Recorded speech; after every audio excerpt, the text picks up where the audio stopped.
और उत्तर प्रदेश के और भी जिलों में भेड़ियों या ऐसे जंगली जानवरों का आतंक बढ़ता जा रहा है। हालांकि बहराइच के बाद अब चंदौली से खबर सामने आ रही है, जहां पर भेड़िए ने हमला किया है। और एक भेड़िए ने नहीं, बल्कि बताया जा रहा है कि यहां पर भेड़ियों के झुंड ने लोगों पर हमला किया है। चंदौली के एक गांव में यह हमला किया गया है और जो स्थिति इस वक्त बहराइच में बनी हुई है, वही हालात इस वक्त चंदौली में भी है। बता दें आपको कि जैसे ही लोगों ने इस बात की जानकारी वन विभाग और स्थानीय पुलिस को दी, पुलिस मौके पर पहुंची जरूर, लेकिन उससे पहले भेड़ियों के झुंड ने यह हमला किया। चंदौली की यह तस्वीर आपको दिखा रहे हैं। अभी तक बहराइच में भेड़िए का आतंक कम नहीं हुआ था। मुख्यमंत्री योगी आदित्यनाथ खुद उस जगह पर गए जहां पर भेड़िए के हमले लगातार हो रहे हैं, लेकिन अब चंदौली में भी ऐसा मामला सामने आया है। और इसके पहले सियार, बाघ, तेंदुए, इनके हमले भी अलग अलग जगहों पर सामने आए हैं। लखीमपुर, सीतापुर, बहराइच और अब उसके बाद चंदौली में यह मामला, जहां भेड़िए का हमला, और एक दो भेड़िए नहीं बल्कि भेड़ियों के झुंड ने यह हमला किया है। और इस हमले में कितने लोग घायल हुए हैं, कितने लोगों को चोटें आई हैं, अभी इसकी बहुत ज्यादा जानकारी नहीं मिल पाई है, लेकिन पुलिस मौके पर जरूर पहुंच गई है। आप ये तस्वीर देख रहे हैं और लोग बता रहे हैं कि किस तरीके से भेड़िए के झुंड ने वहां पर हमला किया और कैसे अफरा तफरी का माहौल बन गया। एक गांव का यह इलाका है चंदौली में, जहां पर यह हमला किया गया। उत्तर प्रदेश के 6 से ज्यादा जिले हैं जहां पर भेड़ियों और बाघ का आतंक देखने को मिल रहा है। बहराइच सबसे ज्यादा प्रभावित है भेड़ियों की वजह से। अब मुख्यमंत्री योगी आदित्यनाथ ने क्या आदेश दिए वो भी समझिए। भेड़ियों को देखते ही गोली मार दो, और इसके लिए स्नाइपर्स की टीम बाकायदा वहां पर तैनात की गई है। हंटर्स की टीम भी तैनात की गई है कि पहले पकड़ने की कोशिश करो, अगर पकड़ में नहीं आते तो स्नाइपर्स इन्हें तुरंत शूट कर दे। वन विभाग जल्द आतंक से छुटकारा दिलाए। कल मुख्यमंत्री पहुंचे भी थे और उन्होंने इस दौरान भी इस बात को दोहराया था। वन विभाग से कहा भी था, जब तक भेड़िए खत्म नहीं होते टीम वहीं पर तैनात रहेगी, यानी टीम को वहां से हटाया नहीं जाएगा, क्योंकि लोग वहां खतरे में भी है और आतंक के डर के साए में भी जी रहे हैं। यही वजह है कि आदेश दिया गया है कि जब तक भेड़िए पूरी तरीके से खत्म ना हो जाए, टीम को वहीं तैनात रहना है। नोडल ऑफिसर से लेकर के वन विभाग के उच्च अधिकारी तक वहीं पर तैनात है। डीएफओ भी वहीं पर है और इसी के साथ रेणु सिंह भी वहीं पर हैं, जो कि रेंज ऑफिसर है। और जब तक भेड़िए खत्म नहीं होते उन्हें ये बाकायदा आदेश जारी किया गया है कि आपको यही रहना है, यहीं पर रह करके लोगों की सुरक्षा सुनिश्चित करनी है। और अगर भेड़िए काबू में नहीं आते हैं तो उन्हें ऑन द स्पॉट शूट भी कर दिया जाए। 6 भेड़िए होने की खबर बहराइच से मिली थी। अब इन 6 में से जो 5 हैं उन्हें तो पकड़ा गया है, जिसमें से एक की मौत हो गई थी, लेकिन एक आदमखोर भेड़िया अभी भी है जो कि कैद से बाहर है।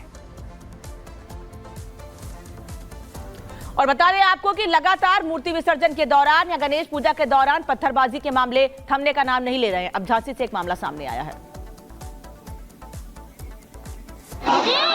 दरअसल मामला यहाँ पर यह है कि लोग यहाँ पर भी मूर्ति विसर्जन के लिए जा रहे थे, लेकिन अचानक से पत्थरबाजी होती है और जो लोग मूर्ति विसर्जन के लिए जा रहे थे उन लोगों के बीच जिन्होंने पत्थरबाजी की, उन लोगों पर हमला कर दिया। और ये हाथापाई की तस्वीरें आप देख रहे हैं। झांसी से लेकर लखनऊ, बल्कि गुजरात, कर्नाटक, सभी जगहों पर लगातार ऐसी तस्वीरें सामने आ रही हैं, जहां पर मूर्ति विसर्जन के दौरान मूर्ति पर या लोगों पर जो विसर्जन के लिए जा रहे हैं, पूजा पाठ करने के लिए जा रहे हैं, उन पर हमले किए जा रहे हैं। लखनऊ में तो घर में भगवान गणेश की मूर्ति को स्थापित किया गया था और वहां पर मूर्ति पर पत्थर बरसाए गए। हालांकि मूर्ति पर पत्थर नहीं लगा, लेकिन कलश स्थापना की गई थी, कलश टूट गया, जिससे लोग परेशान थे।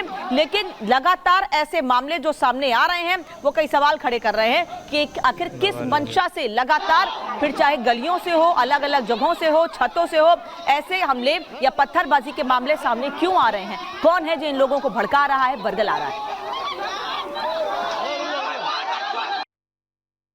मुन्ना रायकवार और उनके पड़ोसी साहिद, जो अपने ससुराल में रहता है, किसी बात को लेकर इनका विवाद हो गया, जिससे दोनों पक्षों में मारपीट हुई है और कुछ लोग इसमें घायल हैं। तो घायल का इलाज किया गया है और दूसरे पक्ष के 3 लोगों को हिरासत में लिया गया है और इसमें तहरीर प्राप्त करके अभियोग पंजीकृत किया जा रहा है। और इसमें जो बात जांच में ये आई है कि इसमें मूर्ति विसर्जन को लेकर कोई बात नहीं हुई है, क्योंकि वो मूर्ति विसर्जन करके लौट आए थे, घर में बैठे हुए थे। उसके बाद किसी बात को लेकर इनकी मारपीट हुई है। तो ये झांसी की तस्वीर आपने देखी, लेकिन आपको बता दें उत्तर प्रदेश के मैनपुरी में भी गणेश पंडाल में जमकर बवाल हो गया। शांतिनगर कॉलोनी में नशे में धुत युवकों ने लोगों से गाली गलौज की और फिर मारपीट भी की। महिलाओं से भी बदसलूकी की गई। हमले में 6 से ज्यादा लोग जख्मी हो गए हैं। किसी को सिर पर चोट लगी है तो किसी को हाथ पर चोट लगी है। घायलों को अस्पताल में भर्ती कराया गया है। तस्वीरें हम आपको दिखा रहे हैं, देखिए कैसे उत्तर प्रदेश के मैनपुरी में भी गणेश पंडाल में जमकर बवाल हो गया और मारपीट की तस्वीरें हम आपको दिखा रहे हैं। कैसे मारपीट हुई, 6 लोग इस बवाल के बीच जख्मी हुए हैं। हालांकि आप देख सकते हैं ये लोग आपस में किस तरीके से भिड़ गए। गणेश पंडाल में ये पूरा बवाल हुआ। उसके बाद जो लोग इसमें जख्मी हुए हैं, बताया जा रहा है किसी के हाथ में चोट लगी है, किसी के पैर में चोट लगी है, उनको अस्पताल पहुंचाया गया। और अब खबर उत्तर प्रदेश के देवरिया से है, जहां सलेमपुर इलाके में बच्चा चोरी की अफवाह के बाद 2 युवकों को भीड़ ने जमकर पीटा। क्योंकि ये पूरा मामला संजीदा था, ऐसे में पुलिस ने भी सोच समझ करके यहां पर कानूनी कार्रवाई भी की है। लेकिन भीड़ को जैसे ही शक हुआ कि ये युवक बच्चा चोर गिरोह के सदस्य है, उन्होंने उसे घेरा दोनों को और जम करके पीटा। हालांकि पुलिस ने किसी तरह से दोनों की जान बचाई। आरोप है कि जिले में बच्चा चोरी की वारदातें बढ़ गई हैं, जिससे लोग बेहद सतर्क है और संदिग्धों को पकड़ रहे हैं। इसी के तहत देवरिया में इन 2 युवकों को पकड़ा गया था और उसके बाद लोगों ने इनके साथ मारपीट की, लेकिन पुलिस ने दोनों को बचाया भीड़ से और उसके बाद इन पर कार्रवाई भी की है। आरोप ये लग रहे हैं कि जिले में बच्चा चोरी की जो वारदातें हैं वो बढ़ रही हैं और ऐसे में संदिग्धों की न केवल तलाशी हो रही बल्कि उससे पूछताछ भी हो रही है। और चलिए बेगूसराय की तस्वीर आपको दिखाते हैं। बिहार का बेगूसराय, जहां पर एक महिला नवजात बच्चे को चोरी कर ले गई और वो तमाम तस्वीरें वहां लगे सीसीटीवी में रिकॉर्ड हो गई। ये देखिए कैसे ये महिला अंदर आती है, नवजात बच्चा जो कि सो रहा था, अब उसको कपड़े में छिपाकर, कपड़े में लपेटकर ये महिला इस नवजात बच्चे को यहां अस्पताल से चुराकर ले गई। वहां पर सीसीटीवी कैमरा लगा था और ये महिला की तस्वीर इस कैमरे में कैद हो गई। तो तस्वीर हम आपको दिखा रहे हैं बेगूसराय की तस्वीर। एक तरफ आप तस्वीर देख रहे हैं जहां पर बच्चा चोरी के शक में पिटाई की गई, तो वहीं दूसरी तरफ बेगूसराय में, बिहार का बेगूसराय, जहां पर एक महिला बच्चा चोरी करते वक्त कैमरे में कैद हो गई। एक तरफ यूपी के देवरिया की तस्वीर है, बच्चा चोरी के शक में जबरदस्त एक शख्स को पीटा गया, तो वहीं दूसरी तरफ बेगूसराय में एक महिला बच्चा चुरा कर ले गई। नवजात बच्चे को महिला ने चुरा लिया और ये तस्वीरें कैमरे में कैद हो गई। कपड़े में लपेटकर ये महिला बच्चे को ले जाती हुई दिख रही है। और उत्तर प्रदेश के संभल से आपको तस्वीर दिखाते हैं, जहां पर सड़क किनारे बैठे हुए लोगों पर एक शख्स ने गाड़ी चढ़ा दी है। संभल की यह तस्वीर सामने आई जिसमें कई लोग जख्मी हुए हैं। बता दें आपको कि बेकाबू रफ्तार ने कई लोगों की जान भी ली है और कई लोग जख्मी भी बताए जा रहे हैं। संभल का ये मामला है।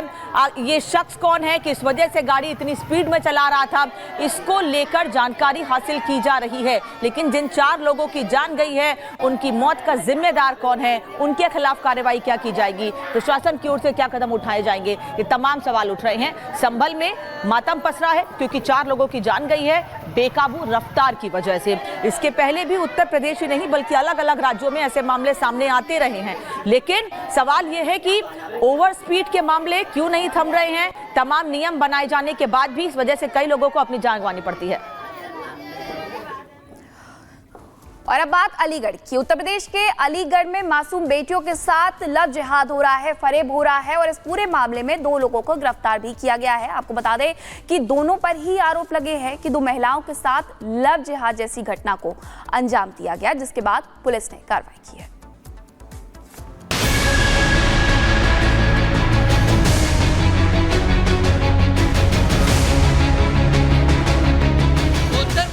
अलीगढ़ क्या साजिशों का केंद्र बन चुका है।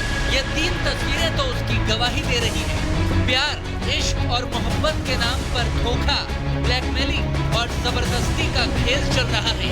तीनों में ही दरिंदों की शिकार हो रही है बेटियां। एक एक कर हर साजिश को बेपर्दा कर देते हैं और शुरुआत इस मासूम से दिखने वाले चेहरे से, जिसके पीछे है साजिश करने वाला एक शैतान जो सेना की वर्दी में धोखेबाजी का खेल कर रहा है। फर्जी आर्मी अफसर बनकर फर्जी नाम रखकर लड़की से लव जिहाद करने वाला ये आरोपी है शहबाज खान और हर्षित चौधरी, जो हिंदू नाम रखकर अब तक करीब 18 लड़कियों को अपने लव जिहाद के जाल में फंसाकर शादी रचाते हुए उनकी आबरू को लूटता रहा। अलीगढ़ के बन्ना देवी क्षेत्र में गुजरात पुलिस ने इस मुस्लिम लड़के को गिरफ्तार किया तो पूरी पोल खुल गई।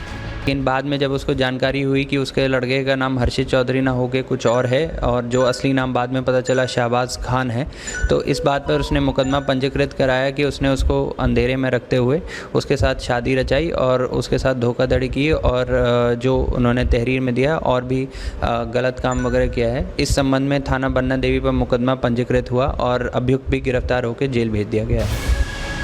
शहबाज खान ने अपना नाम हर्षित चौधरी बदलकर सेना की पोस्ट का हवाला देने के बाद लड़कियों को प्रेम जाल में फंसाया। ये आरोपी हिंदू नाम का इस्तेमाल करते हुए लोगों को खुद को सेना का एक बड़ा अधिकारी बताता था, जिसको लेकर लोग इस युवक पर यकीन भी कर लेते थे। युवक की नजर उन महिलाओं पर रहती थी जो मल्टीनेशनल कंपनियों में बड़ी बड़ी पोस्ट पर होती हैं। ऐसी लड़कियों को युवक अलग अलग ऐप के जरिए अपने जाल में फंसाने के बाद उनसे पैसे ऐंठने का काम करता था, जिसमें अब तक 1 दर्जन से ज्यादा लड़कियों से धर्म बदलकर शादी करने की बात सामने आ रही है। जितनी भी पीड़िताएं हैं इस घटना में, उन सबको जो है ट्रेस किया जाएगा, उनसे भी बयान लिए जाएंगे। अगर ऐसी कोई बात की पुष्टि होती है तो इस संबंध में भी आगे बन्ना देवी और अन्य थानों से, चाहे वो इस जनपद के हों या अलग जनपद के हों, उनसे भी समन्वय स्थापित करके इस संबंध में आगे की कार्रवाई की जाएगी। ये आरोपी तब गिरफ्तार हुआ जब एक पीड़िता ने इसके खिलाफ शिकायत की, जिस पर पुलिस का एक बड़ा एक्शन हुआ। पीड़िता का आरोप है कि शहबाज ने हिंदू बनकर उसे फंसाया और फिर उसका व्यवहार बदल गया। बाद में जाकर उसकी असलियत पता चली, लेकिन शहबाज अकेला नहीं है, समीर भी वही कर रहा है।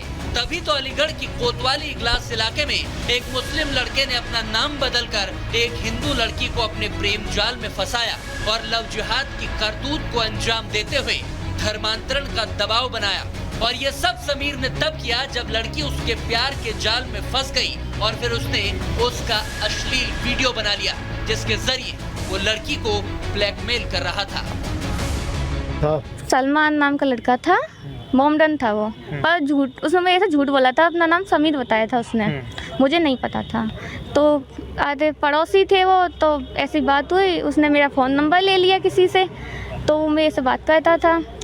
तो उसने मेरे से बात की, ऐसी बात करने लगे हम, बात करते करते फिर वो मुझे धमकी देने लगा